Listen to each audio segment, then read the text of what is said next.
Hi గారు, welcome to our channel. ప్రస్తుతం మనతో పాటు దాము బాలాజీ గారు సీనియర్ జర్నలిస్ట్ ఉన్నారు. వారితో ఒకసారి మాట్లాడదాం. నమస్కారం సార్. నమస్తే.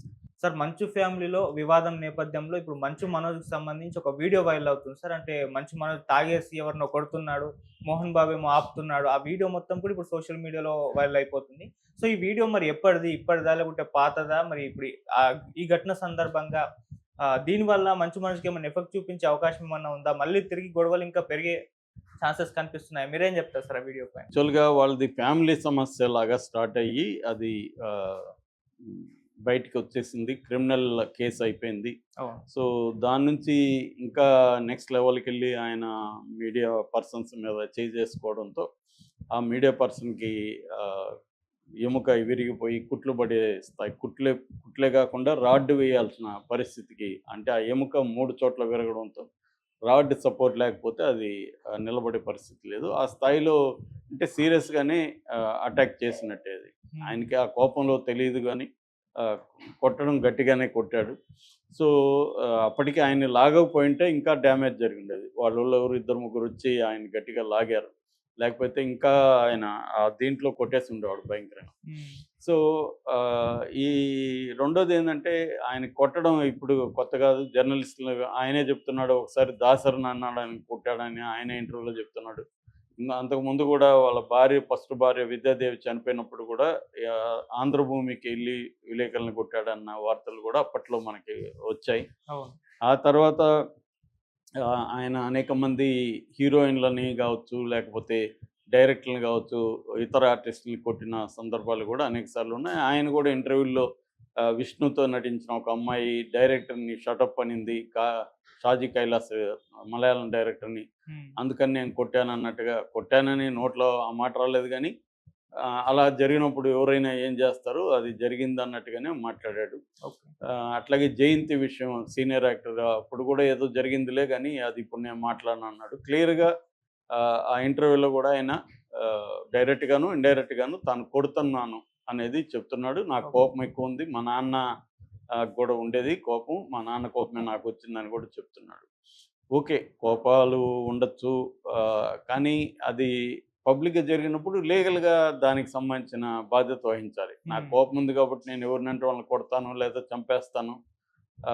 అది జెనెటికల్ కోపం అంటే కుదరదు కోర్టుల్లో. అట్లాంటి చట్టంలో అట్లాంటి వెసులుబాటు ఏమీ లేదు. హ్మ్. జెనెటికల్‌గా నీకు కోపం ఉంది కాబట్టి నేను ఎవరినో కొడతాను, కాళ్ళు చేతులు తీసేస్తానంటే కుదరదు గదా! సో, దాన్ని అనుభవించాల. నీకు కోపం ఉంటే దానికి నీ బాధ్యత తప్ప వే నా కోపాన్ని వేరే వాళ్ళ మీద ప్రదర్శిస్తే భరించను. ఈ కోపం ఇది గూడా చాలా సార్లు ట్రిక్కీగా ఉంటది. నీతో ఈక్వల్ ఓళ్ళనో, నీకంటే పై వాళ్ళ మీద నువ్వు కోపం ప్రదర్శించలేవు. ఎందుకంటే ఆహ్, వాళ్ళు గమ్మునుండరు గాబట్టి. హ్మ్. నీకంటే బలహీనుల మీద కోపం ఎవరైనా మన కోపం ప్రదర్శిస్తున్నారంటే, బలహీనుల మీద ప్రదర్శిస్తుంటారా అక్కడ గూడా. హ్మ్. తమకంటే బలమైన వాళ్ళ మీద వీళ్ళకి కోపం రాదప్పుడు. అవును. వచ్చినా మూసుకొని, అంచుకొని గమ్మునుంటారు. హ్మ్. అంటే ఇక్కడేందంటే నేను వీళ్ళని కొట్టగలను, తిట్టగలను, అయినా గూడా నాకేమి కాదు అన్న ఒక మైండ్‌లో అది ఉంటది గాబట్టే అన్‌కాన్షియస్‌గా వీళ్ళు ఆ పని జేయగలుగుతారు తప్ప కోపం అనేది ఇక్కడ కారణం గాదు. ఓకే. సో, ఈ యాటిట్యూడ్‌లో ఉండే, ఈ నేచర్‌లో ఉండే ప్రాబ్లమ్ అనమాట. ఓకే. అలా జరిగిపోతుంది. సో, ఇప్పుడేందంటే మనోజ్‌ది ఇదంతా ఇంకా సర్దుకుంటుందన్నట్టుగా అయింది. కొంత మనోజ్ నిన్న కన్నీళ్లు పెట్టుకొని మా నాన్నంటే నాకు చాలా ఇష్టం అని చెప్పడం. మొత్తం మంచు విష్ణునే జేస్తున్నాడు. ట్రాప్ చేశాడు మా అమ్మతో సహా అందరిని అని హ్మ్. చెప్పాడు.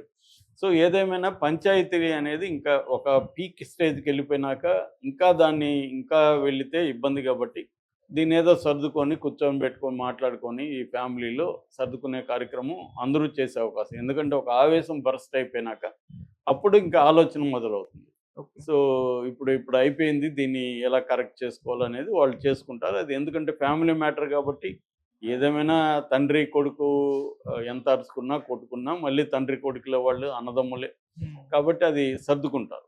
ఓకే. కానీ ఇది అక్కడ తాగకుండా జర్నలిస్ట్‌ని కొట్టడం వల్ల పెంటయింది. హ్మ్. ఇప్పుడు ఈ నేపథ్యంలో ఒక వీడియో ఈరోజు మార్నింగ్ నుంచి మనోజ్ వీడియో వైరల్ అవుతుంది. అంటే హ్మ్. మనోజ్ తాగుతాడనే విషయం ఈయనే మొన్న ఆడియోలో చెప్పాడు. నువ్వు భార్య మాటని మళ్ళీ ఆమె మీద దోసాడు. భార్య మాటని తాగుతావు అనేది మాట్లాడుతున్నాడు. సో, ప్రధానంగా మనోజ్ తాగి స్టాప్ని కొట్టాడనేది ఆయన చెప్పిన ఇది. ఇప్పుడు ఈ వీడియో బయటకు వచ్చింది. ఈ వీడియోలో ఏముంది, మనోజ్ తాగేసి ఎవరి మీదకో గొడవ మీదకి వెళ్తున్నాడు. మీడియాను పిలవండి నేను ఒప్పుకోనని అరుస్తున్నాడు. ఈ లోపల మోహన్ బాబు లాగుతున్నాడు, మిగతా వాళ్ళు ఇది చేస్తున్నారు. ఆ వీడియో చిన్న బిట్టు, అది ఫ్రంటల్ వీడియో కూడా కాదు, బ్యాక్ నుంచి ఎవరో తీశారు. సో ఈ వీడియో బయటకు వచ్చింది. ఈ వీడియో ఇప్పుడు ఏం జరుగుతుందంటే మీడియాలో ఎలా ఉంటుందంటే, ఒక సంఘటన ఇట్లాంటి జరిగినప్పుడు దాని చుట్టూ రకరకాల కోణాల్లో స్టోరీస్ క్రియేట్ చేయడానికి మీడియా ట్రై చేస్తుంది. ఇవాళ ఉన్న మన మీడియా ఏంటంటే, ఒక సంఘటన జరిగితే దీని నుంచి మ్యాక్సిమం ఎన్ని రకాల స్టోరీలు క్రియేట్ చేయొచ్చు అనేది ఆలోచిస్తారు వాళ్ళు. అందుకని వెతుకుతారు ఎక్కడెక్కడ ఏమేమి ఉన్నాయి, పాత వీడియోలు ఏమున్నాయి, అవన్నీ ఇప్పుడు పెడితే ఏమవుతుందంటే జనాలకి దీని రిలేటెడ్ ఏం పెట్టినా చూస్తారు, క్యూరియాసిటీ. సో ఆ కాంటెక్స్లో ఈ వీడియోని తీసుకొచ్చారు. ఇది ఎప్పుడుదో పాతది యాక్చువల్గా, దానికి ప్రజెంట్ గొడవకి ఏం సంబంధం లేదు. కానీ ఈ వీడియోని ఎందుకు తీసుకొచ్చారంటే, ఇప్పుడుదేమో అనుకుంటారేమో సడన్గా టైటిల్ అలా పెట్టి ఇలా వీడియో బయటకు వచ్చింది అనగానే ఇప్పుడు గొడవ మళ్ళీ గొడవ జరిగిందా అన్నట్టుగా చూస్తారు.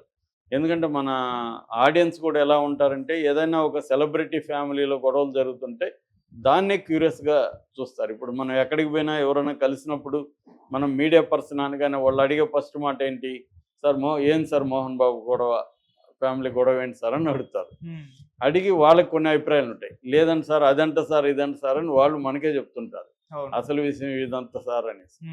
సో ఇలాగా ఆ క్యూరియాసిటీ జనంలో ఉంది కాబట్టి ఇటువంటి వీడియో బయటకు వచ్చింది తప్ప, దీనివల్ల మనోజ్కి ఏదో ఇబ్బంది దాంట్లో ఏమీ లేదు. మనోజ్ ఇబ్బందికరంగా ఎవరినో కొట్టింది లేదు, ఏమీ లేదు. మామూలుగా మందు తాగినప్పుడు ఏదైనా గొడవ వచ్చినప్పుడు మనం అందరూ చేసే పని, ఘర్షణ వస్తుంది, కాసేపు ఎగురుతాము, ఎవరో ఒకరు ఆపుతారు. ఇది కామన్గా జరిగేది. ఇది మందు తాగే వాళ్ళందరికీ ఇది అనుభవం తెలుస్తుంది, కామన్గా జరిగేది. దాన్ని చూపించి మనోజ్కి వీడియో బయటకు వచ్చేసింది, ఏదో జరిగిపోతుంది అనేది ఓన్లీ మీడియా సృష్టి తప్ప అంతకంటే ఏం కాదు. నాకు తెలిసి ఆల్రెడీ మనోజ్ కూడా పశ్చాత్తాపంలో ఉన్నాడు, కన్నీళ్లు పెట్టుకున్నాడు నిన్న. ఆల్రెడీ మంచు విష్ణు కూడా తన పనులు వదిలేసి, కన్నప్ప పోస్ట్ ప్రొడక్షన్ లాస్ ఏంజల్స్లో ఎక్కడో జరుగుతుంటే వదిలేసి తను వచ్చాడు. సో వాళ్ళకి పనులు డిస్టర్బ్ అవుతుంది, ఇమేజ్ ప్రాబ్లము, రేపు పొద్దున ఇది ప్రాబ్లం. ఈ లోపల ఇంకొక ఇది కూడా క్రియేట్ చేశారు. ఇదంతా కన్నప్ప ప్రచారం కోసమే వీళ్ళు గొడవ పడ్డారని కూడా కొంతమంది చేశారు. కానీ కన్నప్ప ప్రచారం కోసం అంత స్థాయిలో వాళ్ళు ఘర్షణ పడి అంత వేదన పూర్వకంగా వాళ్ళు ఇది చేసుకోవాల్సిన అవసరం లేదు. దీనివల్ల కన్నప్పకి ఏమి మైలేజ్ వచ్చేసి కన్నప్ప సినిమాని ఎవరిని చూసేరు. అంటే ఈ స్థాయిలో రకరకాల కోణాలు వెతకడం అనేది కనిపిస్తుంది. ఇది కూడా, ఈ వీడియో కూడా అలాంటిది తప్ప అంతకంటే ఏమీ కాదు. ఏదేమైనా నాకు తెలిసి ఏంటంటే, మోహన్ బాబు వాళ్ళకి సర్కిల్ ఉంది, మంచి లాయర్ల టీం ఉంటారు, వాళ్ళకి గైడెన్స్ ఇస్తారు. సో కాకపోతే ఏంటంటే, పోలీసులు ఇప్పటి వరకు మోహన్ బాబుకు అనుకూలంగా ఇక్కడ ప్రవర్తిస్తున్నట్టే కనపడలేదు. అందుకని నిన్న వీడియోలో కూడా, ఆడియోలో మోహన్ బాబు, నా దగ్గర తయారైన వాళ్ళు చాలామంది ఐఏఎస్లు ఐపీఎస్లు అయ్యారు, వాళ్ళంతా బ్రహ్మాండంగా ఉన్నారు, కానీ కొంతమంది పోలీసులు మాత్రం నిష్పక్షపాతంగా లేరు, వాళ్ళు ఎందుకునో నా వైపు పక్షపాతంతో ఉన్నారనేది ఆయన చెప్తున్నాడు. ఇక్కడ పక్షపాతం ఏం లేదు, క్లియర్గా తెలుస్తుంది, వీడియో ఉంది కాబట్టి ఆయన మీద అత్యాయత్నం కేసు పెట్టారు. అందులో పోలీసులు ఇది లేదు, పోలీసులు ఏమీ దుడుగ్గా కూడా ప్రవర్తించలేదు. పోలీసులు ఇప్పటివరకు ఈ కేసులో పోలీసులు తప్పు మనకి ఎక్కడా కనబడట్లేదు, వాళ్ళు జాగ్రత్తగానే డీల్ చేస్తున్నారు. ఇంత గొడవ జరిగినప్పుడు వాళ్ళు గన్ సీజ్ అనేది వాస్తవం. ఈయన ఇంత ఆవేశంలో రేపు పొద్దున గన్ను తీసుకెళ్ళి ఎవరిని కాలుస్తే, ఇంతకుముందు కూడా ఈయన ఒక టీవీ ఛానల్ గన్ను తీసుకెళ్ళాడు అనే వార్త కూడా ఇప్పుడు వైరల్ అవుతుంది. సో అప్పుడు కూడా ఏదో ఇలాగ వీళ్ళ ఫ్యామిలీ గురించి ఒక వార్త వస్తే ఈయన గన్ను తీసుకొని సీఈఓని బెదిరించడానికి ఆ టీవీ ఛానల్కి వెళ్ళాడు అనేది చెప్తున్నారు.